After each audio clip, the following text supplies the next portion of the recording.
Start with the basics of geology. If you want to find a volcano, you look at the edges of the Earth's tectonic plates. That is where massive slabs of the Earth's crust crash into each other, generating extreme heat and pressure that forces magma up to the surface.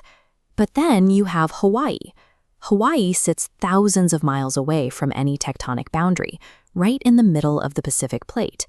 Yet, as we see with these massive orange rivers of lava pouring out, it holds some of the most violently active volcanoes on Earth.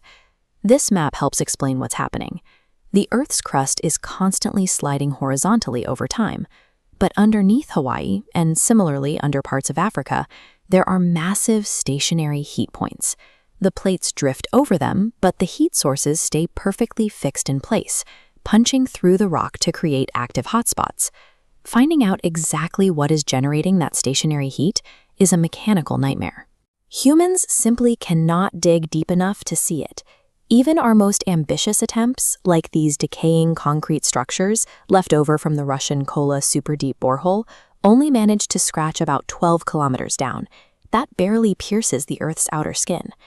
Since our drills hit a dead end, we had to stop trying to dig into the mantle. We needed a way to look completely through the solid rock to see whatever was lurking near the Earth's core. In the late 1970s, geophysicists realized they already had a tool to look inside the planet: earthquakes. Every time an earthquake hits, it sends seismic waves ringing entirely through the globe. By studying the jagged lines recorded on drum seismographs like this one, scientists could effectively perform a planetary ultrasound. In this cross-section, seismic waves travel at a constant rate. If the mantle was uniform, lines would pass smoothly. But look here, passing deep beneath Africa and the Pacific, the waves suddenly warp and drop in speed, slamming into incredibly dense structures near the core.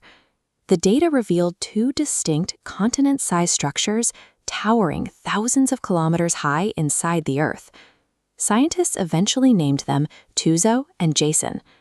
Researchers had finally mapped the massive stationary structures linked to the hotspots on the surface above.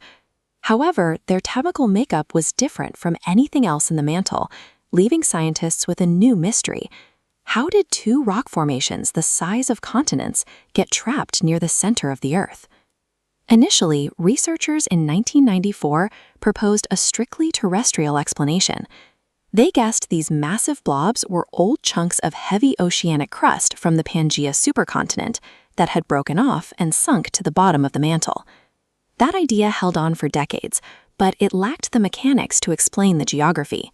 Sinking crust would pile up randomly. It wouldn't naturally arrange itself into two perfectly opposed structures exactly on opposite sides of the globe. The search for an accurate mechanical explanation led geophysicist Qian Yuan to look up at the sky rather than down into the dirt. In 2021, his team proposed that Tuzo and Jason aren't chunks of Earth at all. They are the shattered, buried remains of a Mars-sized alien planet called Theia. Roughly 4.5 billion years ago, the early solar system was intensely chaotic. Theia collided with a young, molten Earth.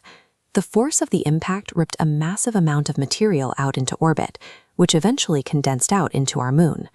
This cross-section shows the internal mechanics of that crash. Because Theia's own planetary core was exceptionally heavy, the surviving fragments didn't vaporize. Instead, those dense pieces sank straight through Earth's lighter magma ocean, drifting down until they settled on top of our own core. So the massive rock structures currently fueling our surface volcanoes appear to be the physical corpse of an alien world buried right beneath us. This brings us right back to the geographical problem that killed the old theories. If Theia crashed into Earth and sank, why did its remains end up perfectly parked directly beneath Africa and the Pacific Ocean? The force of that planetary impact melted the Earth's crust and threw its rotation off balance, putting a severe tilt on the axis.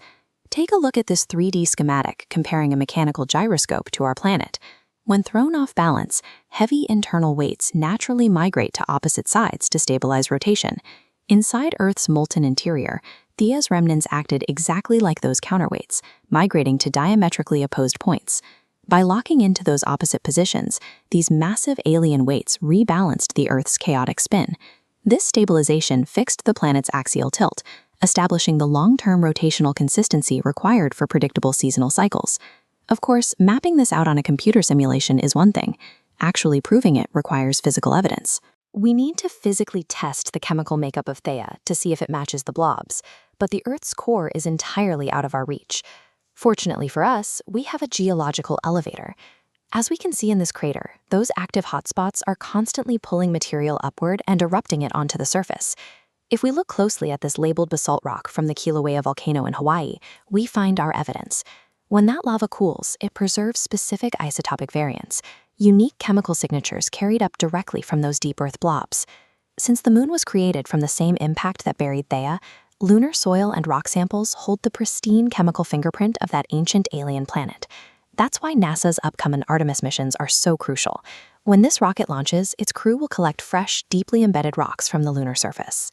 By analyzing those new space samples against the hardened lava found in Hawaii, scientists hope to secure the definitive match. To verify the existence of massive, unreachable objects buried beneath our feet, we are reaching hundreds of thousands of miles into deep space.